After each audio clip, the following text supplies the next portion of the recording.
Uno de los detalles interesantes del cementerio, sobre todo por lo espontáneo que apareció, fue la palma real, que está en el centro mismo del espacio, que no fue plantada, sino que tuvo un nacimiento espontáneo. Y no fue retirada por cuando devino en un símbolo bonito, es el árbol nacional cubano, está en el cementerio hebreo y es como para tener la cubaneidad dentro del espacio.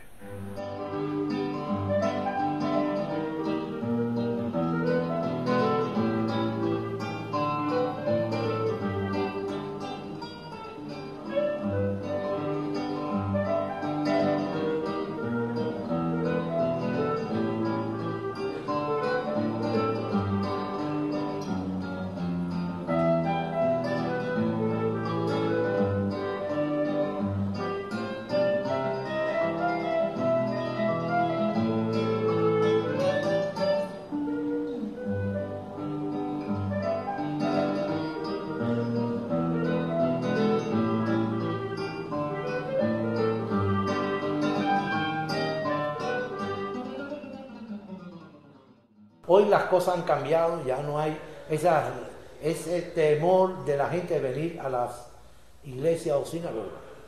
Empezamos nosotros a traer los muchachos con mucho trabajo, puesto que aquí el medio de transporte es la guagua y que no era fácil. Pero bueno, empezamos con un grupo de 10, 15, 20, 20 y pico a enseñarle hebreo, a enseñarle nuestra tradición. Actualmente somos pocos. Al principio éramos una comunidad fuerte en lo que es juventud, pero por el movimiento de Aliá hemos tenido algunas pérdidas. Sí tenemos un grupo de ricudín, ensayamos baile todos los fines de semana, bailamos, hacemos actividades recreativas. La escuelita de hebreo funciona con los niños y la escuelita funciona con los niños todos los domingos, es una escuela dominical, igual que en La Habana. Y es una manera de vivir integrados a la sociedad cubana de la que formamos parte, pero no absorbidos por ella.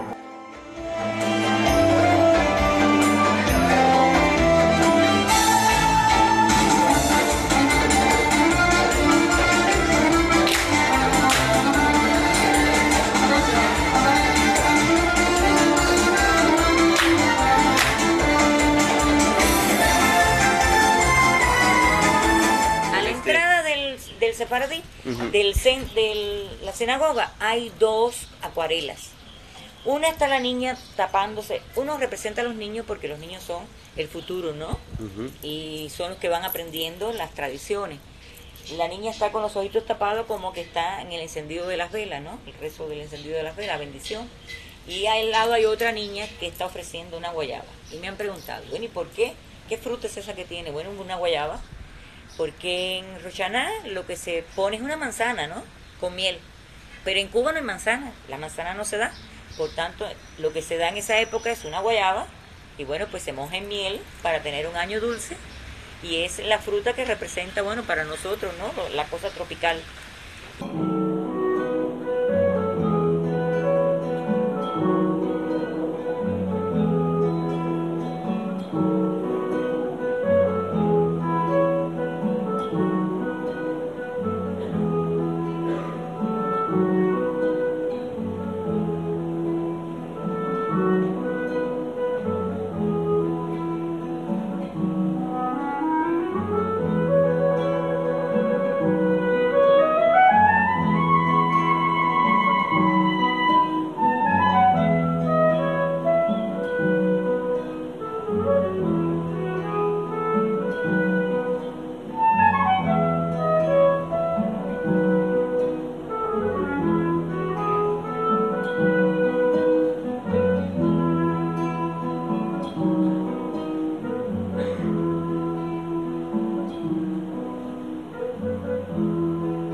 Yo tuve el honor de fotografiar esa comunidad, la comunidad hebrea de aquí de Santiago de Cuba, cuando era numerosa, antes de que entrara en pleno vigor el proyecto que pusieron en marcha que se llamó el Plan Éxodo, que diezmó esa comunidad, la redujo a una cantidad mínima. Hoy actualmente en Cuba hay 1.500 judíos. Está habiendo inmigración constante para Israel. Y esta inmigración pues se va manteniendo porque la gente busca mejorar sus situaciones económicas.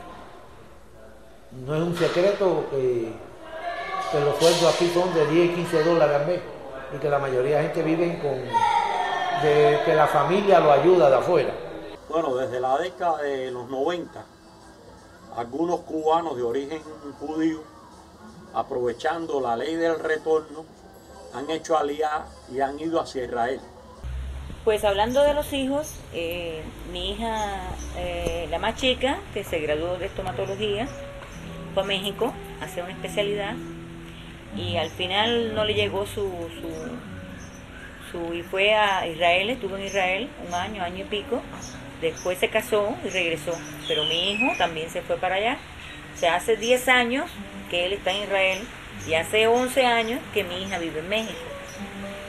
Verdaderamente mi hija tiene constituido una familia judía, mi hijo tiene constituido una familia judía.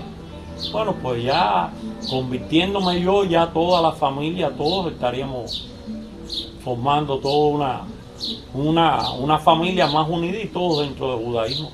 La partida de los muchachos nos entristeció mucho y me acostumbrada a que uno le resuelve todo a los hijos y que uno vive para los hijos y uno trabaja para los hijos. Al irse los hijos, bueno, pues se me unió cielo y tierra.